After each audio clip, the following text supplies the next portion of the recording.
What's up, everyone? Welcome to this day of Philly sports history for March 19th, 2023. I'm your host, Jim Montgomery. Let's start with today's Philly Sports Women History Month spotlight. Today, we're going to spotlight Kristen Ace Clement. She is a Broomall native who went to Cardinal O'Hara.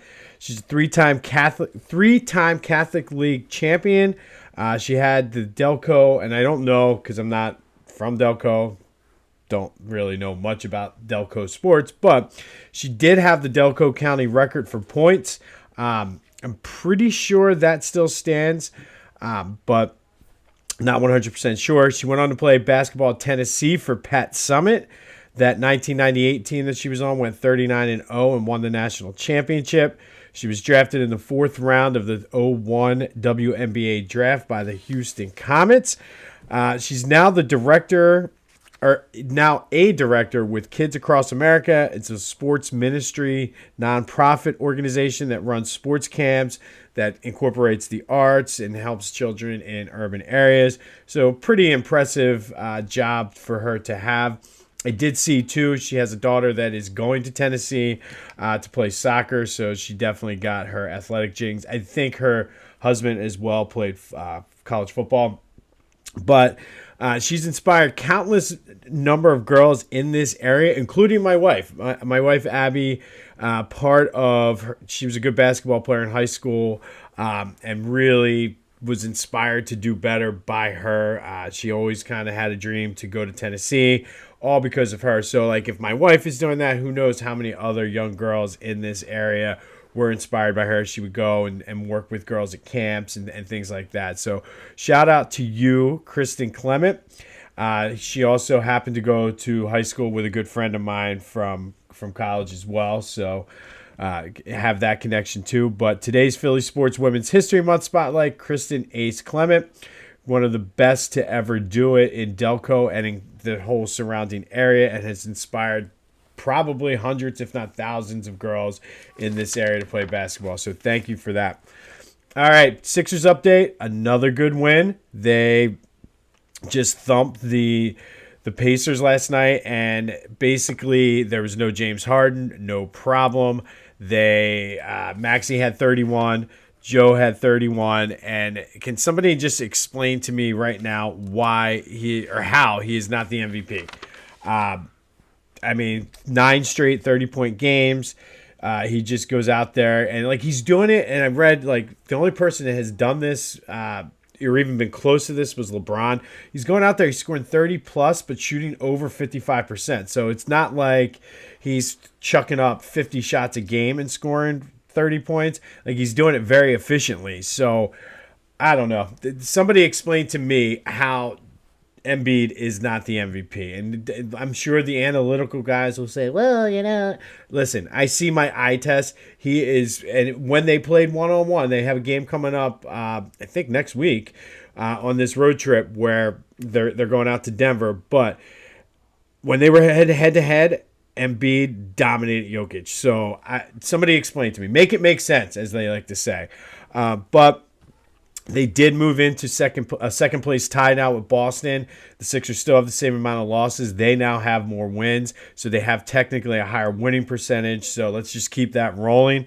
And I like what I'm seeing. I mean, I'm going to knock on wood because it seems like, again, I said we want to make sure we stay healthy and don't get some stupid injury. But Doc's doing his thing. The bench is doing his thing. The rotations are playing out well. So this team has that look, and I told you they were talking about it in Mexico, that we're getting set up for the 0 for 4, but I don't know if I can take that. But let's keep it rolling. Union lost last night 3-2 to Montreal.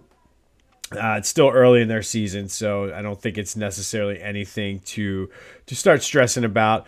Flyers lost 5-4 in overtime. They're right in that pack. So let's hope that they can kind of drop down a few more spots again. I've been preaching this since the beginning of the season. I want one of those top 3 picks, and I'm feeling good. Feeling good.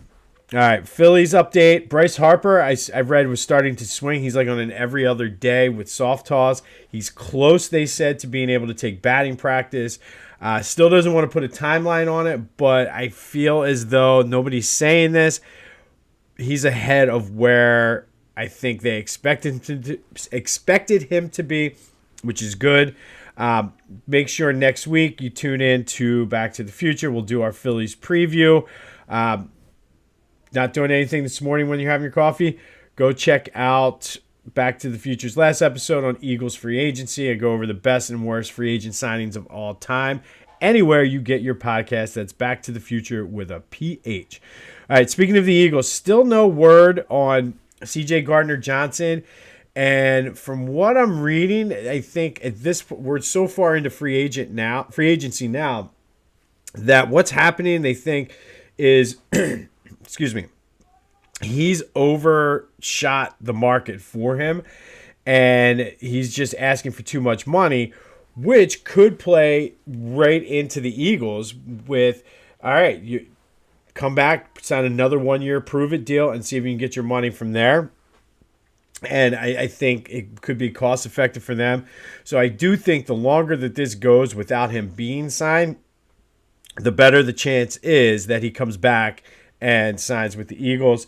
And basically the only two teams that really are showing interest right now are Denver and the Eagles. I know Cincinnati was involved, but I think his price was a little too high.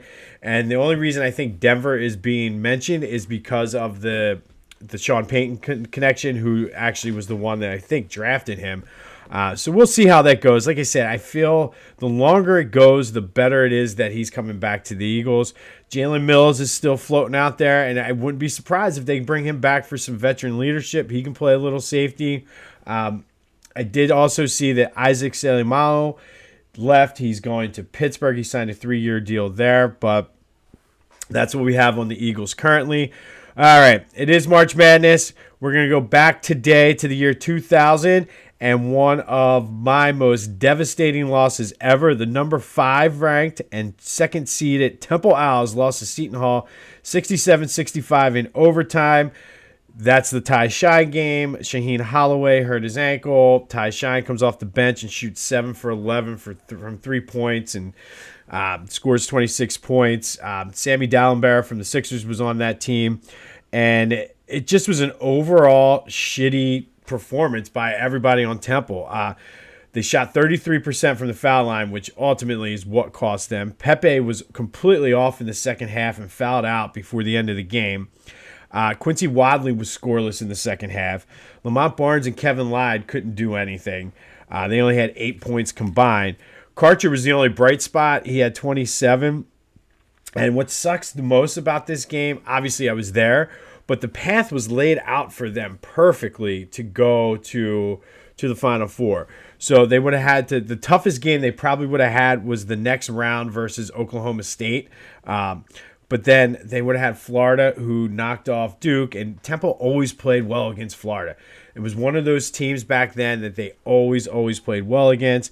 Then they would have had the 8th seed North Carolina in the Final Four, and then if they would have beat them, they would have played Michigan State, another team they always played well against in the final. So still, it stings, and to me, this was like one of this was a wasted chance. And we talk a lot about what ifs and whatnot, but this was like the ultimate, like this was Chaney's best shot. Like I feel this team, the way the bracket was laid out, was better aligned for them to get to the Final Four than the 87-88 team, which was ranked number 1 going into the tournament.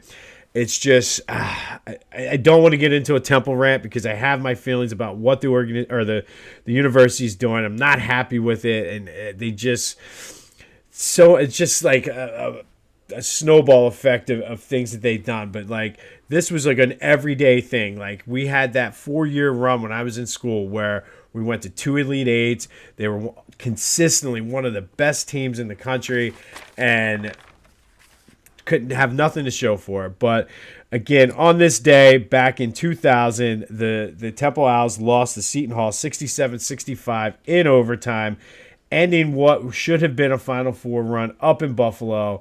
And I'll never forget having to stay in Buffalo and wait for our flight. But Go have yourselves a Sunday. Hopefully your bracket is not busted. And until next time, I'll see you when I see you.